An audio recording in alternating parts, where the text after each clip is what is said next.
All right, let's dive deep into brain power.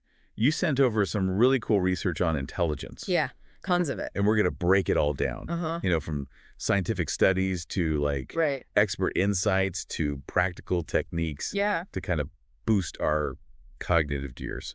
I think what's really cool is that we're not just going to skim the surface here. Right. We're going to go deep and pull out those nuggets Yes. that can help you actually Yeah. enhance your capabilities. Absolutely. Okay, let's get started. Let's do it. One of the things that really stood out to me was this idea that intelligence isn't fixed. Mm-hmm. For years, we've heard about IQ being this static measure. Right.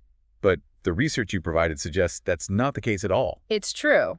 Yeah, and some of the findings are pretty remarkable. Yeah. There's one study with children in Romanian orphanages that really highlights this. Mm-hmm. These children underwent a special type of intelligence training. Okay. And they saw their IQ jump by an average of 28 points. 28 points. Hmm. That's a massive leap. It is. What was so special about this training? Well, they focused on developing problem-solving skills Okay. and reasoning skills. They used games and activities that challenged the kids to think critically and creatively.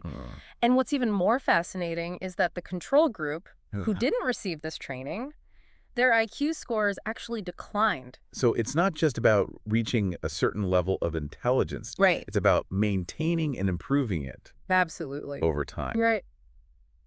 That has big implications for how we approach learning and education. It does. It really challenges that notion that we're stuck with a predetermined level of intelligence. Yeah. And this kind of brings us to a topic that I think is pretty timely, screen time. Right. Screen time.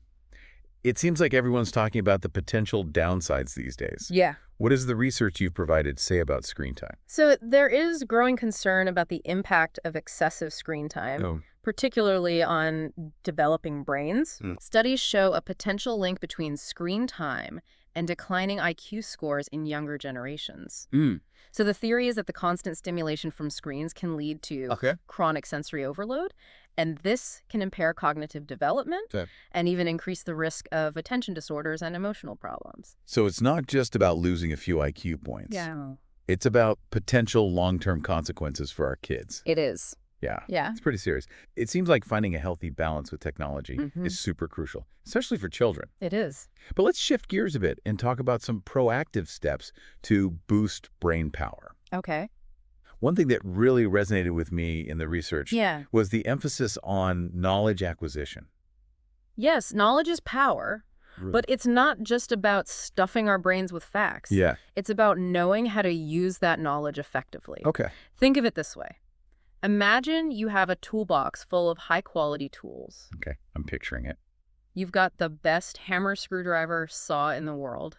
But if you don't know how to use them, they're not going to be very helpful. Right. The same goes for knowledge. So it's not just about what you know. Yeah. It's about how you apply it. Exactly. Yeah. And that's where this idea of practical intelligence comes in. Okay, so how do we build that knowledge toolbox and develop practical intelligence? It starts with cultivating a love of learning. Okay. Reading is one of the most powerful tools we have for expanding our knowledge and strengthening our cognitive abilities. Reading, classic advice, but it seems like it stood the test of time for a reason. It has. When you're reading, you're focusing on a single stream of information for an extended period of time. This helps to train your attention span, which is becoming increasingly valuable in our world. Yeah, it's like a workout for our attention muscles. Yeah. With all the distractions these days, Yeah. I think we could all use more of that. For sure. So reading exposes you to new vocabulary, different writing styles, a wider range of perspectives. It stimulates your imagination. Yeah. It enhances your understanding of the world. For sure. It improves your writing skills. Yeah.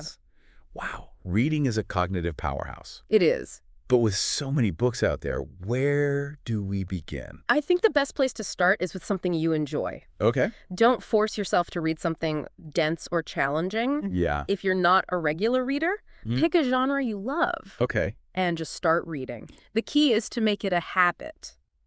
So pleasure reading is actually good for our brains. It is. I'm all for that. It reduces stress, improves sleep, Wow. and enhances cognitive function. Okay, so we're reading regularly, our attention spans are improving, our vocabularies are expanding.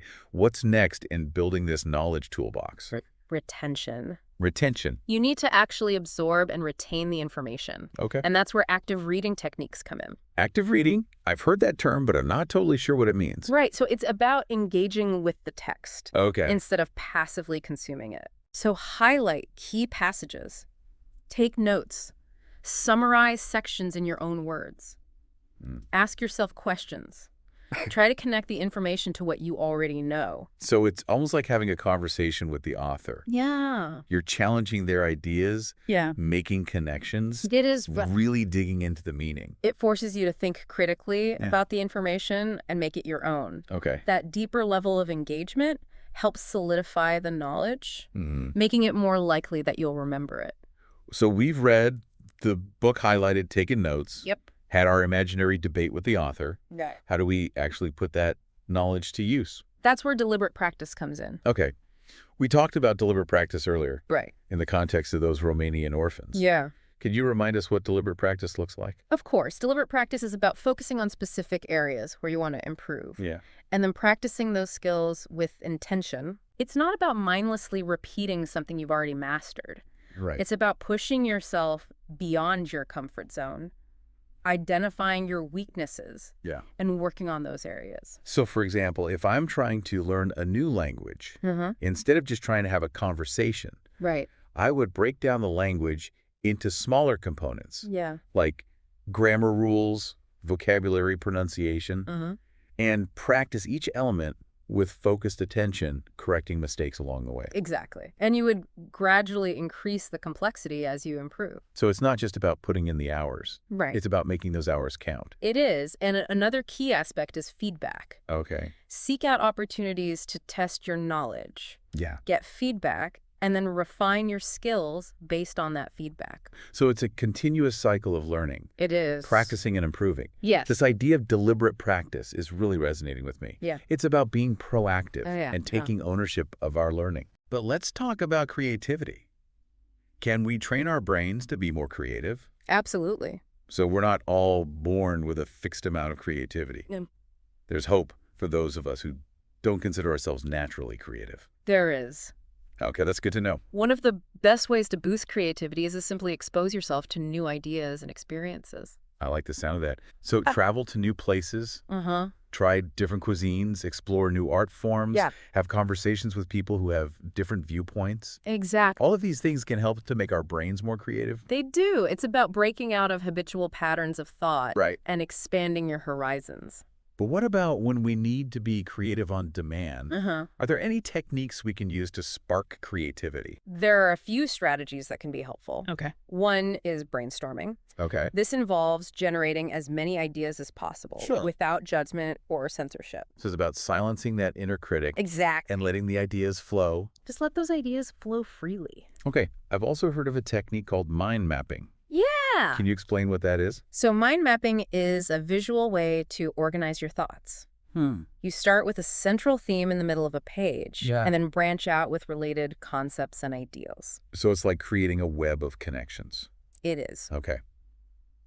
All right, we've covered some strategies for expanding our knowledge and flexing those creative muscles. Right. But we haven't talked much about the physical side of things. Okay. How does our physical health impact our cognitive function? It's all connected. Okay. Our brains need oxygen and nutrients to function properly, and physical health is crucial to make sure those needs are met. So if we're not taking care of our bodies, our brains will suffer. They will. One of the best things we can do is exercise regularly. Exercise. It seems like the answer to everything these days. I know, right? But what kind of exercise is best for brain power? So both aerobic exercise and strength training have been shown to have significant benefits. Okay, let's break it down. Sure. What are the specific benefits of aerobic exercise? Aerobic exercise, like running, swimming, or cycling, increases heart rate and blood flow, delivering more oxygen to the brain. Okay. This helps to improve brain function and stimulates the growth of new brain cells. So it's like giving our brains fresh fuel It is. and building new pathways. Exactly. And it also helps reduce stress, improve mood, Okay. and sleep quality. All right, so aerobic exercise is a definite win for our brains. It is. What about strength training? Strength training, which involves lifting weights, has been shown to improve cognitive function, particularly executive function, things like planning, working memory, and impulse control. So it's not just about building muscles. It's about building mental strength as well. It is, and it seems that the heavier the weights, the greater the cognitive benefits. So time to hit the gym and challenge those muscles. But always listen to your body, of course. Of course. Safety first. Safety first? What about other lifestyle factors that impact brain health? Sleep is crucial. Okay. When we sleep, our brains clear out toxins, consolidate memories, and repair damage. So those all-nighters are actually counterproductive. They are. Makes sense. Okay. I'm making a note to prioritize sleep. What else can we do?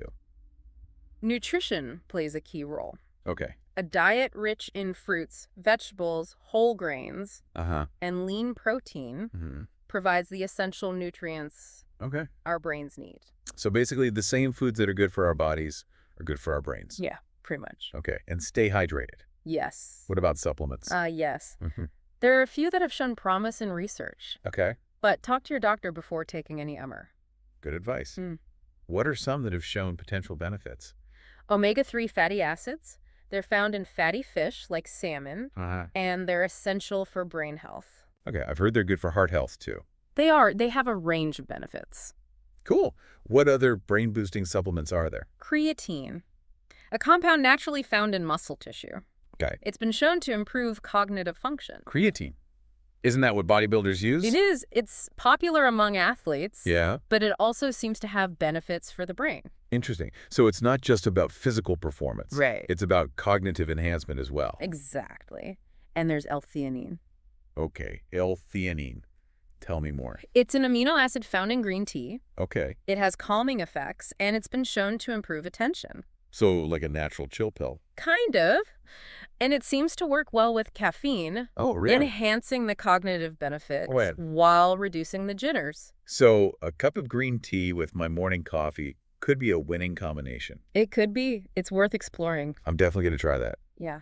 This has been a really comprehensive exploration of brain power so far. We've covered so much ground. We have. And it's clear we have more control over our cognitive destinies than we might realize. We do. It's empowering to know that we can actively shape our abilities. It is. But before we get ahead of ourselves, there's still much more to discuss. Yeah, there is. Let's dive back in and explore more insights. Let's do it. You're right. We've only just scratched the surface. Yeah. There's so much more to uncover about our brains. Absolutely. Speaking of uncovering things, one area I'd love to explore further is the role of genetics in intelligence. Okay. Our sources mention this thing called the hereditary factor. Yes, the hereditary factor. For a long time, it felt like the prevailing belief was that intelligence was determined by our genes. Yeah. Like we inherit a certain IQ and that's pretty much it. That was definitely the thinking for a while. Right. It led some people to think that intelligence training was pointless because you were stuck with what you were born with. So it was all about nature and nurture didn't really play a role. That was the idea. Yeah. But like many things in science, our understanding has evolved. Newer research suggests that while genetics do play a role, the influence of environmental factors is far greater than we thought. Especially in those early years of development. Especially in those early years. Exactly. So those early childhood experiences, the environments we're exposed to, the way we're nurtured, all of that can have a huge impact on cognitive development. Absolutely. Yeah. And this is where things get interesting. Okay. Studies have shown that interventions aimed at enriching the learning environment and providing stimulating experiences can lead to measurable gains in IQ, especially for kids from disadvantaged backgrounds. That's great to hear. Right, Suggests that we can create more equitable opportunities regardless of someone's genes. Yeah. But there's still so much conflicting information out there about how to boost brain power. It's hard to know what to believe. It is. But the good news is that the scientific evidence is pretty clear. Okay. IQ is malleable. Okay. It's not set in stone. Yeah. We can improve our cognitive abilities. So we're not stuck with the IQ we were born with. No, you're not. We can actually boost our brain power. You can. And there's growing research to support this. That's encouraging. What kind of research are we talking about? One study that I thought was really interesting was done in Serbia. Okay. It involved training high school students with weekly problem-solving sessions over 4 years. Wow. 4 years. That's a long time. It is, and the results were pretty impressive. Okay, I'm intrigued. What kind of problem solving were they doing? It was more creative than you might think. Showed big improvements in their IQ scores. Wow. Particularly those who started with lower scores. So there's even more room for improvement if you're starting lower. That seems to be the case. Interesting. But it's important to note that everyone can benefit. Okay. Regardless of their starting point. So it's not just about reaching a certain level. Right. It's about continually challenging our brains. It is. And pushing ourselves to think differently. Exactly. And this brings us to the Flynn effect. Okay, the Flynn effect, I've heard of it.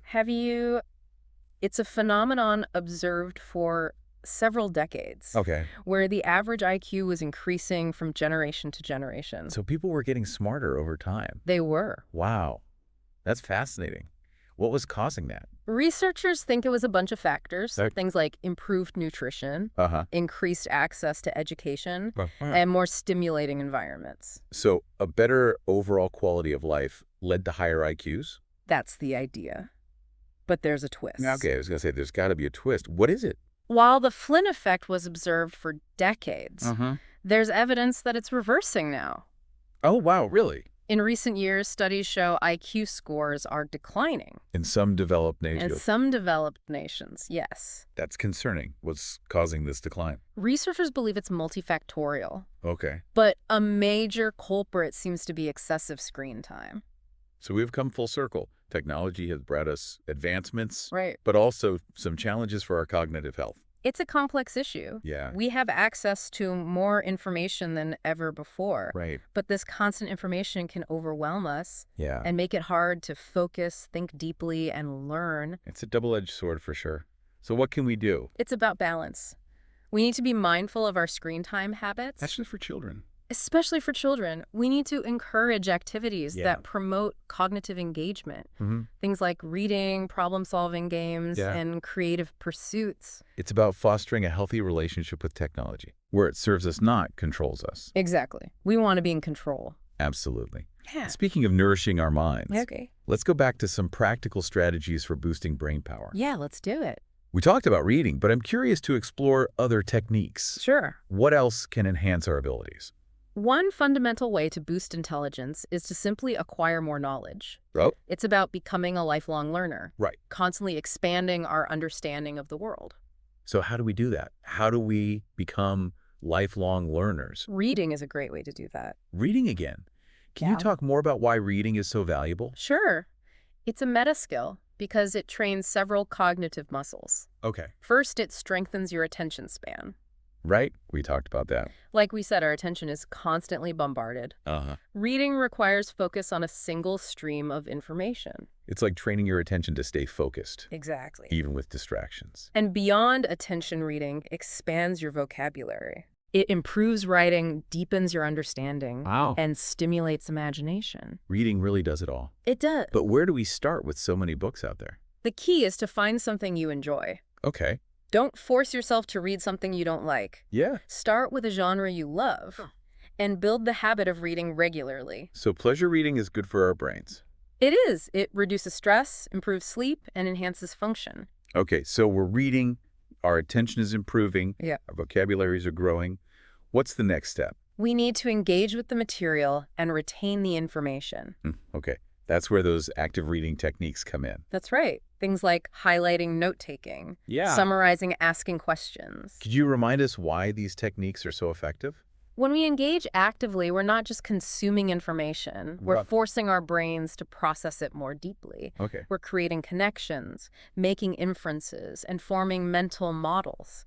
This makes the information more meaningful and memorable. So it's about moving beyond rote memorization. Exactly. And really understanding the material. Yes.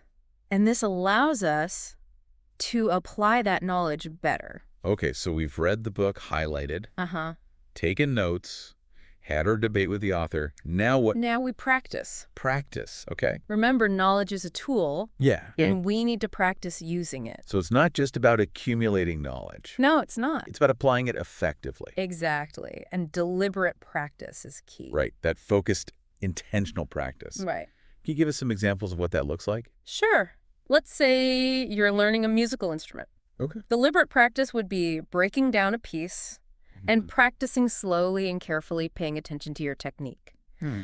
Or if you're improving your writing, it might be focusing on specific areas. Like grammar, sentence structure. Yeah, things like that, and practicing with feedback. So it's about being strategic. It is. And focusing on specific areas. Yes, and seeking feedback and refining based on that. This idea of deliberate practice is so important. It is. It's about taking ownership of our learning. Exactly. And it applies to any skill. All right, we've talked about reading, active learning, deliberate practice. Okay. What about creativity? Can we train our brains to be more creative? Yes, you can. So there's hope for those of us who don't think we're creative. Absolutely. One way to boost creativity is to expose yourself to new things. We talked about this earlier with the Flynn effect. Right. And how enriching environments can boost abilities. Yep. So the same applies to creativity. It does. Think of your brain as a network of interconnected ideas. Yeah. The more diverse your experiences, the more connections your brain can make.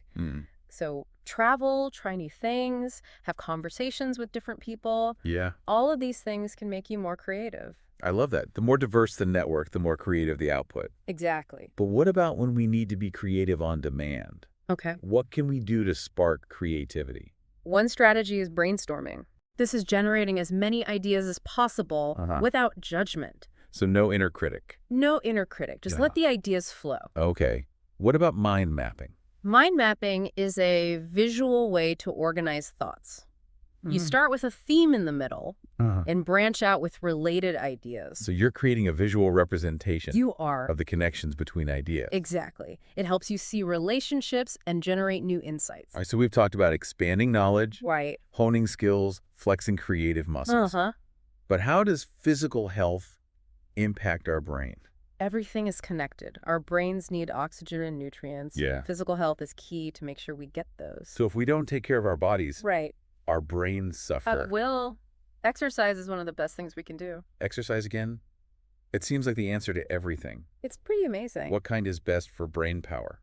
Both aerobic and strength training have cognitive benefits. Okay, let's break it down. What are the benefits of aerobic? Aerobic exercise like running or cycling increases heart rate and blood flow, giving the brain more oxygen. Okay. It also stimulates brain cell growth. So it's like giving our brains fresh fuel. It is. And building new pathways. Exactly. And it reduces stress, improves mood, and enhances sleep. All right, so aerobic exercise is a win. It is. What about strength training? Strength training involves lifting weights. Yeah. And it improves cognitive function, especially executive function. Like planning, working memory, and impulse control. Exactly. Those things. But it's not just about physical strength. No, it's about mental strength, too. It is. And it seems the heavier the weights, the better. So time to hit the gym. Yes. But always listen to your body. Safety first. Yeah. What about other lifestyle factors? Sleep is super important. Sleep. When we sleep, our brains clear out toxins, consolidate memories, and repair damage. So no more all-nighters. Not if you want a healthy brain. Okay, I'm prioritizing sleep. What else? Nutrition is key. Okay. Fruits, veggies, whole grains, lean protein. These provide the nutrients our brains need. So good for the body, good for the brain. Pretty much. And be hydrated. Got it. What about supplements? Some supplements show promise. Okay. But talk to your doctor before taking any. Good advice.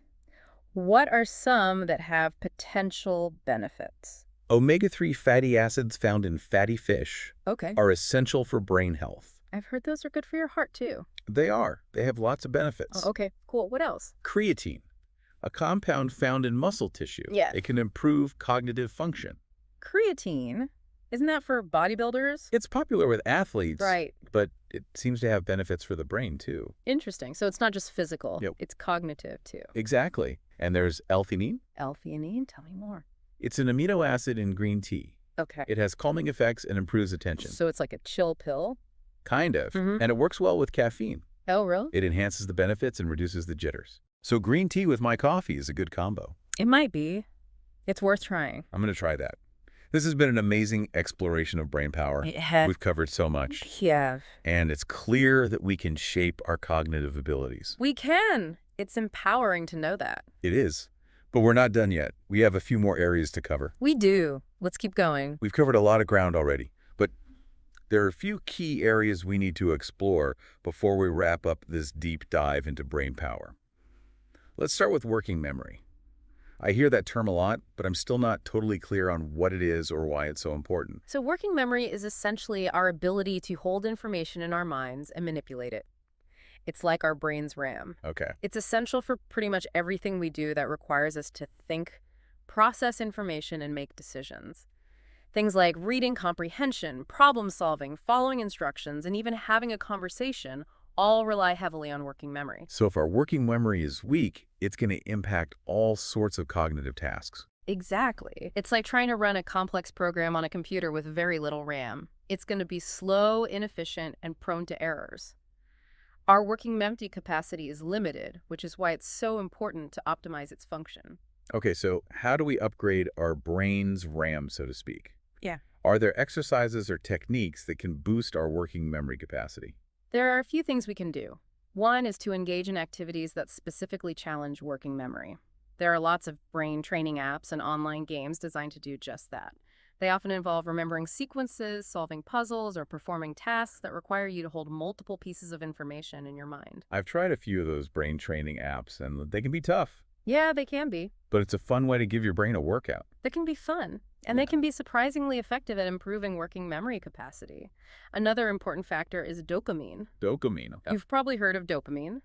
It's often called the reward chemical because it's associated with feelings of pleasure and motivation, but it also plays a crucial role in working memory. So if we're feeling unmotivated or our dopamine levels are low, our working memory might suffer. That's right. And this is where those lifestyle factors we talked about earlier come in. Things like getting enough sleep, managing stress, and eating a healthy diet all influence dopamine levels and can impact working memory. So it's not just about doing brain training exercises, it's about taking care of our overall health to support dopamine and working memory. Exactly. It's all interconnected. Now, there's another cognitive function that's closely related to working memory, and that's impulse control. Impulse control. That's something I think we could all use a little more of sometimes. What exactly is impulse control and why is it so crucial? Well, impulse control is our ability to resist temptations and urges. It's what allows us to delay gratification, make thoughtful decisions, and stay focused on our goals, even when faced with distractions or temptations. So if we lack impulse control, we're more likely to give in to immediate desires, even if they're not in our best long-term interest.